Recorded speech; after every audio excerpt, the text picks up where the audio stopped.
You know, one of the things I always talk about in relation to this job is how much I love it, how great it is, how lucky I am to have it. It's a lot of fun. I love coming on here. I love talking to you people. But what we don't often talk enough about is just how difficult this job can be. Let me explain. I don't know about you, but in my day job, because obviously this isn't something that I do full time as much as I would love for it to be, in my day job, I won't give away too many details about my personal life and what I do, but as someone who maybe has not control but is able to supervise a group of people, I hate saying the same thing multiple times. I hate reminding people. I hate having to sound like a broken record and just continually talk about the same shit with no different results. And that's how I feel right now about this Calgary Flames team, because I come on here every single week. I don't know how many times a week it is. I'm not going to go back and count, but I come on here every single week. It's a nightly basis where I come on here and I talk about the same goddamn bullshit every single time. You guys want to talk about Huberto? You guys want to talk about the power play? You guys want to talk about just how good Dustin Wolf looked, but everybody else looked horrible? What do you want to talk about? Let's talk about the same shit, because that's what this team is night in and night out doing. It's the same shit every single night. Mike Bartner, I see you, brother. The Auddie curse. It could only be the Auddie curse, right? I think we're a little bit beyond that now. I think we're a bit beyond that. Welcome to Game Over Calgary. My name is Auddie James. On the heels of a Calgary Flames 5-4 loss in overtime to the Vegas Golden Knights. A shockingly close game. I think Logan Thompson probably wants some of that back. I think everybody else in front of him played pretty well. I think he probably wants a couple more saves. Maybe the Flames don't get the extra point. Not that it matters too much to the Golden Knights, the best team in hockey. That extra point for the Flames doesn't mean shit to them in the grand scheme of things, because this fucking team isn't making the playoffs. It doesn't matter. It doesn't matter. Welcome to Game Over Calgary. As I mentioned, 5-4 loss for the Calgary Flames in Vegas at T-Mobile Arena in overtime. Before we get too far into it, as we always do off the top, a little bit of housekeeping. Save your questions. When I do a solo show, I like to read the comments as much as I can, because I rely on you guys a lot when I don't have a guest, mostly to keep me in check, because the last few nights I've been a little loopy watching this team, talking about this team, dealing with Blue Jays shit. We're not going to go there tonight, folks. We're not going to go there tonight. But I like to rely on some of the chat. So if you have comments or anything else, I'll read the stuff that I do see and that I do like. But for the most part, save your questions for the end, and we will tackle them when we hit the press conference. It can be anything you want to talk about, Calgary Flames related, league related. We could talk about baseball if you really want to, because as you can see, over this shoulder, as you can see, still a little distraught about this whole thing right here, and the new number 17 for the LA Dodgers. But we're not going to go there, folks. I mentioned it. I truly do not know how many more times I have to talk about the same stuff over and over and over again. I take notes for every single game that I do a game over for, and I start with pregame stuff. I break it down by period. I know PK does the same thing. He's a little more, he's older than me. He's old school. He takes his notes on a notepad. I'm that next gen baby. I'm on the notes app on the on the iPhone here. Sorry, as I lose my train of thought, it's the same old, right? We're seeing the same stuff over and over and over again, and I'm starting to see it more in these notes as well that I'm taking, because you could pretty much copy and paste about 95% of the stuff that I write down You could copy and paste that game in and game out. You could change the title from Flames versus Golden Knights to, Flames versus Devils, Flames versus Hurricanes, Flames versus Avalanche. It's a lot of the same stuff, guys. It's a lot of the same stuff, and we're getting beyond the point now. What are we now? 29 games into the season, where it's still early, or this team might have a fighting chance. I don't think there really is. We're going to talk about a lot today. I have a lot of things I want to get off my chest about this team. If you haven't noticed, this beautiful Deck the Halls with Steve Dangleberry's ugly Christmas sweater. I like to call it a handsome Christmas sweater. I've said it before when I've worn it on. It's always a handsome sweater when you have 4 pictures of Steve Dangle's face on your shirt. Head over to the SDPN shop, get your holiday merch, Game Over merch, lots of cool stuff over there. Where do we start? Like, where do we start with breaking down what we saw tonight? Because it seemed like, and Julian McKenzie put out a good tweet about this, it seemed like a lot of the time this season, it's been, the Flames maybe don't have the greatest start, don't show up on time. Their starts have historically not been good this season. We're shifting into a bit of a trend here with the Calgary Flames where those starts are seeming to get a little bit better. I don't think it was a stellar start tonight by any stretch, at all. It was, and that goes for both sides. It was slow and kind of back and forth. Well, maybe not slow, but it was back and forth for the most part for both Vegas and Calgary tonight, in the first period. And, historically in these last few games, that must mean only one thing: the great collapse, right? The Calgary Flames are inevitably going to let this one get away from them. They take the early lead. Weegar with a bomb off the wall. It was a bit of a weird, I don't know if it was an intentional board pass there from Michael Backlund. It kind of caroms off the back, hits the sideboards here, and Weegar hits a clap bomb. I think he called it a muffin during the intermission. And he buries that one, and it's a 1-0 lead. Wolf was playing great. Then the Golden Knights score on the power play. Chandler Stevenson. It's a bad special teams night for the Calgary Flames. We'll get more into that a little bit here too. But it was back and forth. It wasn't a dominant one from the Flames. It was a good first period. I don't think there was much terribly wrong with that first period. It was a good goal on the power play. Stevenson, I think it was Anderson, or I can't exactly remember which defenseman, lays down to block the passing lane. He does a little self-pass off the shin pads, picks up his own pass, and then buries it. That's just a good goal. That's just a good play. That's just a good player finding a lane and sticking with the play on the power play. You can't fault Wolf for that one, which I wish I could remember which defender it was, but you can't fault them. They got in the passing lane, but it was just a good stick-with-it play by Stevenson. You know what I mean? Like, it wasn't a horrible first period. I didn't hate too much about that first period, but there was a lot that I disliked as this game went on. It's a short note section tonight, for the first period. Connor Zary, Nazem Kadri, Martin Pospisil. This line has just been, as Derek Wills would say, the straw that stirs the drink for the offense for this Calgary Flames team. And there hasn't been a whole lot of offense. The offense hasn't been stellar. Sure, they score 4 goals tonight, but I think that's more to do with maybe not the best game from Logan Thompson, one that, as I mentioned off the top, maybe he wants a couple more back from. But this, the offense, when your leading scorer, you look at teams around the league. Austin Matthews scored his 20th and 21st tonight.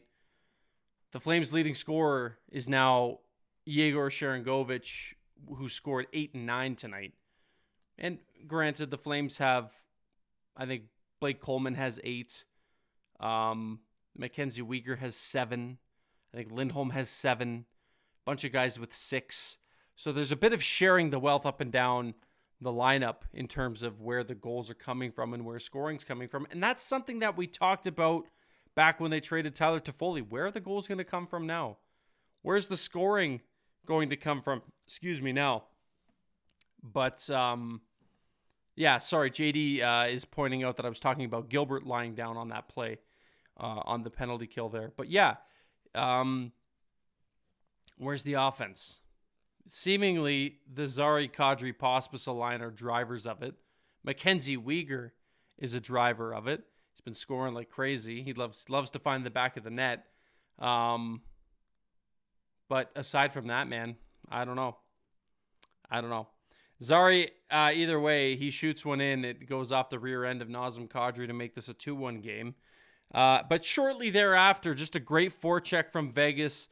Barbashev buries it on just a loose puck battle that whichever defender from the Flames, I wish I would have taken notes on who that was, on what they lost. So a tough one there. It was a loose puck battle in the slot that Barbashev ends up winning, and he snipes that one past Wolf. And look, the scoreboard's going to show that the Vegas Golden Knights scored 5 goals tonight. Usually, you see your goaltender lets in 5. You probably think it wasn't the greatest performance. They maybe got lit up a little bit there. But to be honest, for folks who didn't watch this game tonight, maybe you're listening back on playback or you're watching now to get caught up to see what the hell happened tonight here at T-Mobile Arena. I'll have you know that Dustin Wolf, had he not played the way he did, this would have been a much more drastic, probably 7 or 8 goal game for the Vegas Golden Knights. They had a few high danger chances. He lets one in as per natural stat trick, stops one, had a pretty solid game, calm and composed. And that's one of the things that they've talked about this young man, is that he is calm in his crease. He's composed. He keeps it together. He has fun. Goals don't really get to him. A lot of love for Dustin Wolf, and it's a much different game without him. This is where the sloppiness comes in and starts for the Calgary Flames. It's the second period where historically they would start on time and let their foot off the gas, and this is kind of where we're trending here. As you can see, we're talking about a sloppy second, and this is where maybe the sloppiness starts, and the Flames would actually end up scoring again here in this second period. It was a pretty good save from Wolf in his own end, and it sprung a 3-on-1 the other way. Sharangovich, again, another guy here where the offense is kind of starting to drive through. The new team leader in goals, potting 2 tonight. He is really showing just how great he is coming in on the wing off the rush. Very long-winded way of saying his zone entries, the way he carries the puck across the blue line on the wing. If he sees a lane, he shoots. He's got a hell of a shot on that wing, man. Got a hell of a shot on that wing. I like to see that guy shoot the puck from where he does. And he's getting rewarded. He's scoring goals. But that 3-on-1 was pretty. It was a pretty play. And it started with Dustin Wolf. Had he not made that big save in his own end to spring the boys going back up the ice the other way on that 3-on-1, we wouldn't have had the same result, is what I'm trying to say.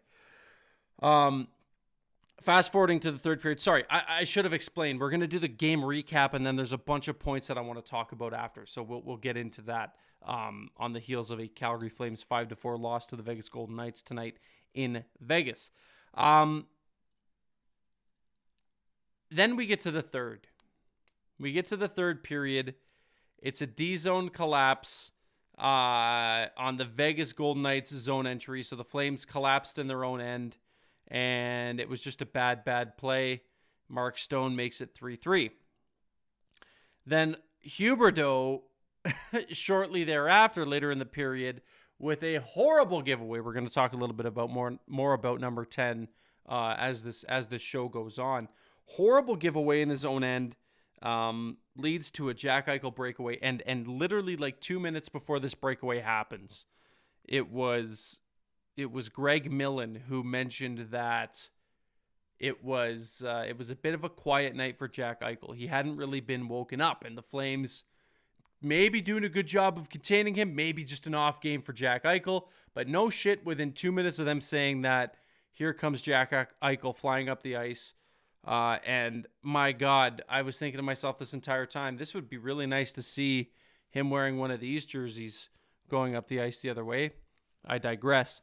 Either way, I was clenching a little bit. I was scared seeing this guy come up the ice. He doesn't score. Spoiler alert, he doesn't score. And that has a lot to do with just how good Dustin Wolf was tonight and how good he continues to be in, I believe, now his 4th National Hockey League start. So he's really taking his opportunity here and he's running with it. And it's good to see because this is the guy that Flames fans are really happy to see finally donning the Flaming C, the goalie of the future perhaps. So it's nice to see him drawing in and actually taking advantage of the starts that he's getting. And then we fast forward here to the 4-3 goal in which Vegas scores, which might have been the absolute fucking worst 20 to 25. It was probably shorter than that, but it felt like 25 seconds of Calgary Flames hockey in the D zone that I've ever seen in my life. For those of you who don't know what I'm talking about, it's a D zone face-off in which the Calgary Flames, I think, actually win. The draw goes back. Backlund wins this face-off back to the corner. Obviously, you know how the rink is set up. If you're looking at it like this, you got your dot here and your dot here. He wins it back to the corner behind his net. And everybody wearing a red C just stands there. Deer in the headlights. Like this. Like what are we doing? What are we doing here? Oh, we're playing a hockey game? Oh, we're supposed to go chase that little black rubber thing? Oh, wait, it's in the back of our net. What do we do now? What do we do now? And just a fucking horrible collapse. Horrible. One of the worst D-zone plays I've ever seen this team do. And everybody was flat-footed. Long story short, they win this face-off back. Nobody knows what to do. They say, I'm allergic to the puck. I can't go get it. That's on you. Go. You in that gold jersey can go get it. You can take that. I don't want that thing. I don't want that thing.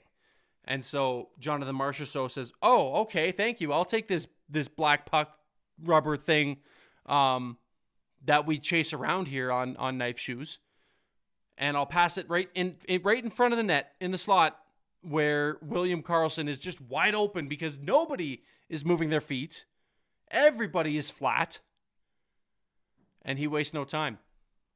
Scores and gives Vegas their first lead of the hockey game. Believe it or not, as bad as this game has been for the Calgary Flames, they don't surrender a lead until like 3 minutes left in the third period or however long it was by the time William Karlsson scored. I think it was like 3:36 left in the third period, something like that.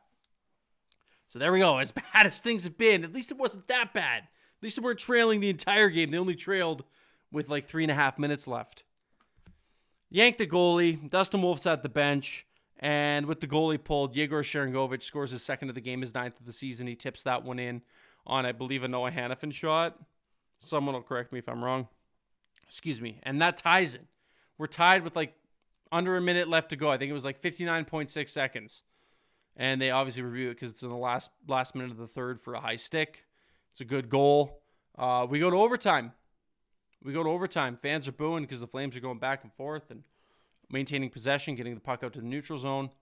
And on the Vegas Golden Knights' first shot of overtime, courtesy of Mark Stone, who was sprung from his own end, had a nice little lane, abbreviated breakaway, if you will, and he scores. I believe his second of the game as well. To make it a 5-4 game, and the Calgary Flames lose their first overtime game. They pick up their first loser point of the season at the hands of the Vegas Golden Knights tonight. All in all, in case you didn't hear it from my bitching and moaning and my complaining, not a stellar game from the Calgary Flames. Not a stellar game whatsoever. And, you know, we're getting to a point now where, you know, you look at Tanev, a guy you might be trading. He's hurt. You got to start looking at these. You got to start looking at these potential trade pieces, these potential, these pending UFAs who probably aren't going to re-sign with you. What are you going to do with them? Have you not got a pretty good litmus test of where this team is, what this team is, the direction that they're heading? I think that now might be the time where you start to question, okay, we got a couple guys here that would look pretty good in other threads. What can we get for them? Obviously, Chris Tanev's hurt, and maybe you waited a little bit too long because, I'm not going to toot my own horn, but I could have told you that you should have traded him before something fucking serious happened. He gets crunched into the boards head first by Ross Colton last night in Colorado, and now he's day-to-day. Dr. Moose, I'm going to save that question for the presser because I see you in the chat. Sorry, the people listening playback, but you'll hear it later on. I touched on it. Mackenzie Weegar, still gross. He looks like just about the only player out there, one of the few players out there who actually gives a fuck.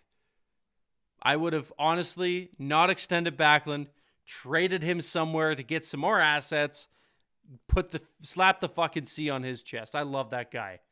Mackenzie Weegar can do no wrong. Now, at this point in the season, I'm thinking, what could we get for a guy like Mackenzie Weegar? Would anybody be opposed? Who wants to blow it up?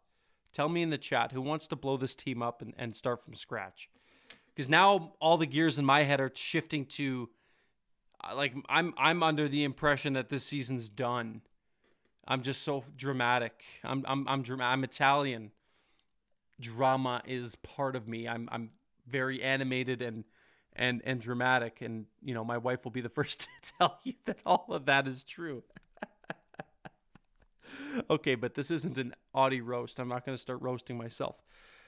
Weegar, I'm having a lot of fun watching. He's getting rewarded on the score sheet. He's putting up points. He's been solid, and that's the Mackenzie Weegar that when we got this trade notification that Matthew Tkachuk was going to the Florida Panthers, this is the Weegar that everybody was expecting to get and everybody was excited to get. Guys like me and JJ, who was on the last show that I had that I hosted here.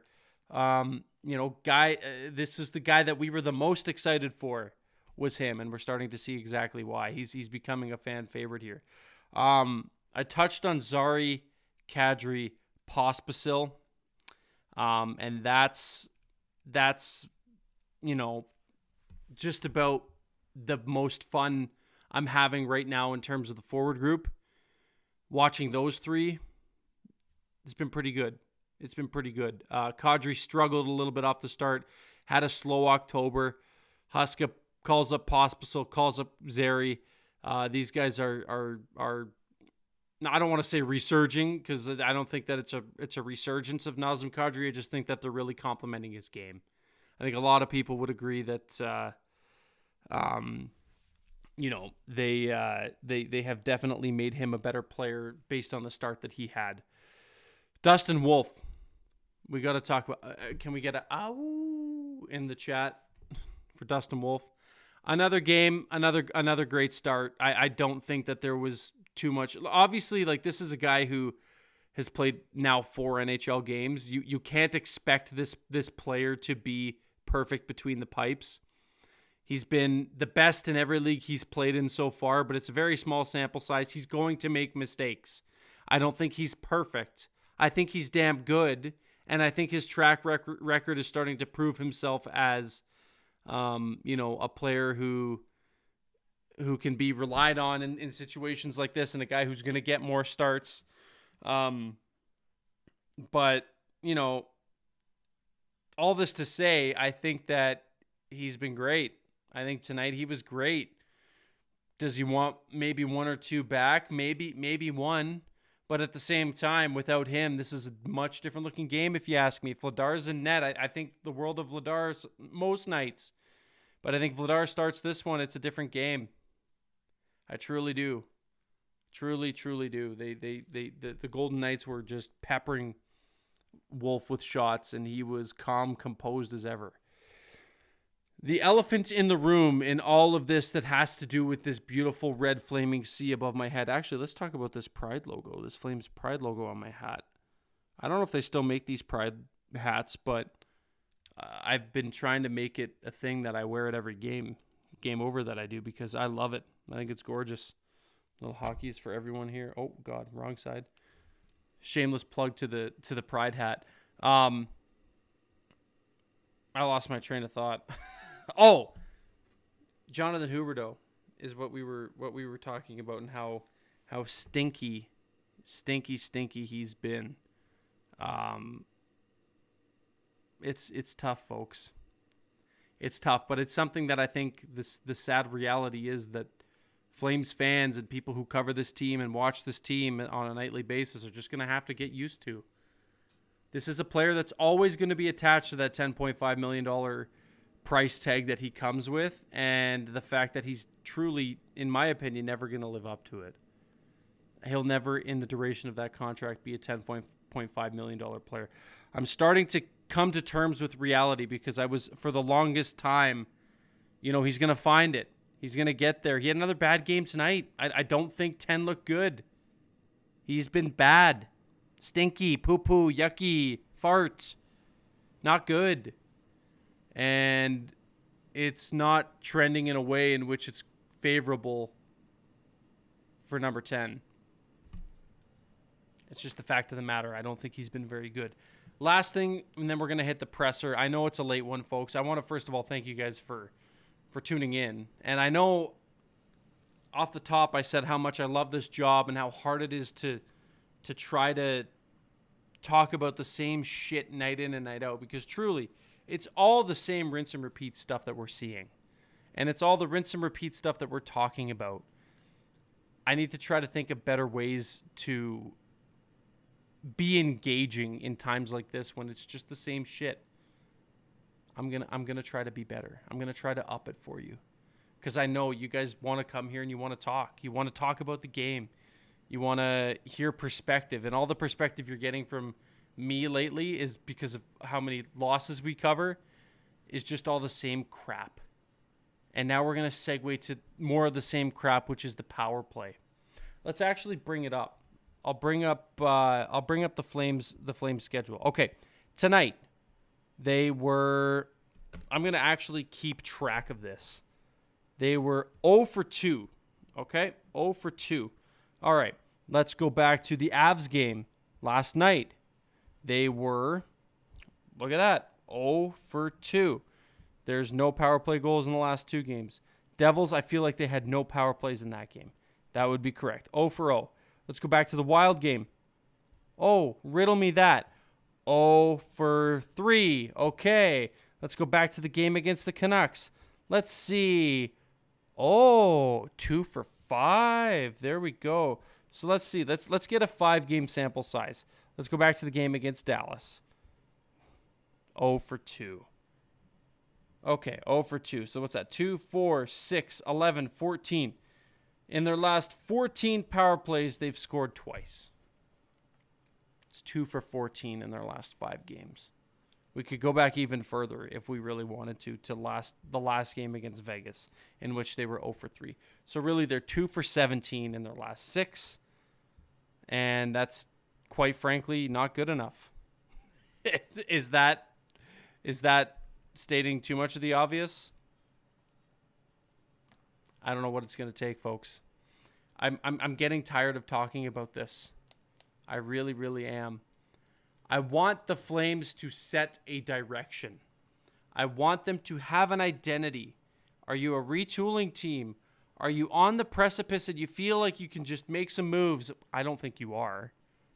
Are you retooling? Are you rebuilding? Are you trying to tank?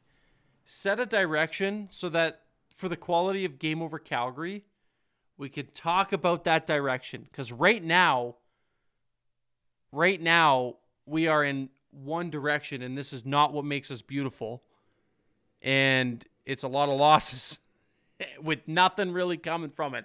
Excuse my my inner Gene Principe trying to crack a joke and play into a pun there. Let's hit the presser, shall we? I feel like I've taken up a lot of your time tonight, your valuable time, in which I appreciate you being around for, but I'm also just at the point now where I don't know what to say about this team because it's frustrating. I want to go back and find this one. Get your questions in while you can, while I go back up and have a look in the chat here. There was one that, Dr. Moose is here in the YouTube chat. Shout out to you. Can we trade Tanev and Hubie for Nylander? I feel like that's satire because that doesn't even come close to getting the deal done. But I would be looking to, like, when Tanev is healthy, I think now's the time. You got to pull the trigger. Like, fuck, I don't care if you sit him until a deal is done. Just to prevent this guy from getting injured again and becoming a negative asset in the sense that pending UFA walking into free agency in the summer, he's probably going to go somewhere else. When he's healthy, get rid of him. Another one here from, I'm going to try to say your name, and I'm so sorry. I'm horrible with names. Carnveer Gill. Is it Carnveer? If you could phonetically put your name in the chat, that would make me feel a lot better because I hate mispronouncing people's name. Carnveer is what I'm saying. Hopefully that's close. And you said, what's Lindholm's next contract look like considering he was looking for 9 in the offseason? That's a great point, too. Why don't we bring up our good friend Elias Lindholm? Actually, I'm going to bring it up here. Let's go bring up his hockey DB. Actually, let's go Elite Prospects. No, let's go Hockey DB. I like Hockey DB better. All right, Hockey DB. So his last season with Gaudreau, 82 points, 42 and 40. Last year, 22 goals, 42 assists for 64 points. As of right now, in just shy of 30 games, he's 7-11-18. So say he's at 36 points by the 60-game mark if he keeps pace with what he's doing. That's not good. That's not a $9 million player. So to answer your question, he's not doing himself any favors by conducting his play in the way that he has been. He's definitely not a $9 million guy right now. Right now, he's probably like maybe like 7. Would that be a fair assessment? What does he make now? 4 something, right? He's on a steal of a contract. But historically, like put him with good line mates. I don't know. He was playing with Tkachuk and Gaudreau in one of the best lines in hockey 2 years ago, potting 42 goals. Like it wouldn't have been crazy to suggest that year that he went and scored 50 goals, and now he's a shell of that former self. Dropped down by 20, and now I don't know what he's gonna score. He might score 20 again this year. I don't know. It's tough. It's tough to see. Okay, where is my chat here? Let's see. I saw a couple more questions. Conrad, my brother, how you doing? Does Dubé go unclaimed if we put him on waivers? I truly think, and I said it with James Johnson the last time that I was on this show, that if Dylan Dubé was sent down on waivers, nobody would claim him. And my reason being is I feel like every other team in the NHL has a Dylan Dubé right now. They have a guy that they could plug in on the fourth line. I don't think Dylan Dubé is a reclamation project. I truly don't. I just, he's played in every single spot in this Flames lineup. He's played on every single iteration of a top 6 or a bottom 6. And he's still not getting it done. He still finds his way down to the fourth line with AJ Greer and Adam Ruzicka. I don't think that he is I don't think he's a player that gets claimed. I don't. I think that other teams have Dylan Dubé on their roster right now. And this is a guy that goes unclaimed. That's my honest opinion. Let's see. We have a couple more here. All right. Money Puck says we have a 10% chance at making the playoffs. Yeah, I feel like that's optimistic. We'll see. Especially with the resurgence, as I'm looking right now, of the Edmonton Oilers, who won 4-1. So once you're done here, go watch Game Over Edmonton with, I believe it's Zach and Dennis tonight. Yeah, because Avery would be at the game doing his coverage. 8-game heater they're on right now. They now have, I believe, more wins than the Calgary Flames. Let's have a look at the standings. See if they've updated. The the Edmonton Oilers have 3 games in hand of the Calgary Flames. They have leapfrogged them in the standings. They have the same amount of points. They're 12-12-1, and they have 3 games in hand. So if they win those 3 games in hand, that's another 6 points. They put themselves up from the Calgary Flames. And don't look now, but for the wild card standings, obviously Edmonton jumps them. The Minnesota Wild have 24 points, and they have 2 games in hand. So they need 1 point to tie, 2 points to take the lead from the Flames. The Seattle Kraken have 25 points. They are just horrible, though. And the Flames actually have 2 games in hand on them.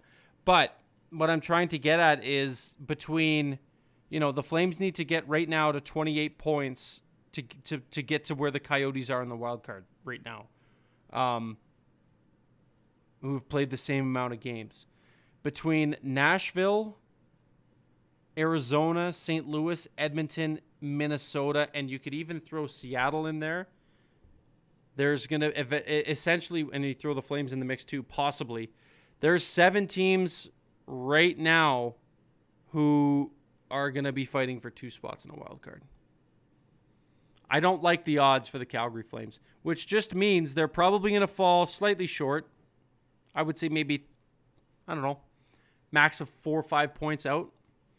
And then it's going to be another sloppy in the middle type of finish in which the Flames don't pick outside of the top or higher than like 12 to 15 like they always do. Maybe they'll crack the top 10. We'll see. But it's going to be hard to outstink. Well, I mean, hard to outstink the Sharks. Don't look now. They have almost 20 points. The Sharks are coming back. They're 6 points back of the Flames. That's 3 wins. Either way, it's going to be an interesting push to the finish here. And I appreciate you guys all, obviously, for being here because it is tough sledding these days for the Calgary Flames. And, the product that they've been putting out to be able to break down and to be able to even watch. Like, if I'm being honest with you tonight, I probably would have just went to bed. Had I not have to do this show.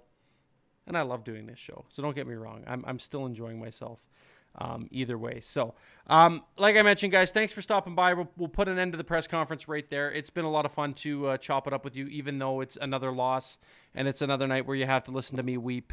But I do appreciate each and every one of you. On your way out, be sure to like the stream.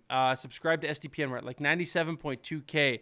On the road to 100,000, so please, every subscription helps. If you're listening on playback, please be sure to rate the podcast, all that good stuff. Your next game over will be on Thursday with yours truly against the Minnesota Wild. No guest yet, but I am going to try to line something up so that you don't have to just continually listen to me bitch and moan about probably another Calgary Flames loss. Until then, friends, stay safe, be kind to one another, all that good stuff. And I will talk to you on Thursday. This has been Game Over Calgary on the heels of a Calgary Flames 5-4 loss at the hands of the Vegas Golden Knights. Good night, and we will see you all on Thursday. Adios.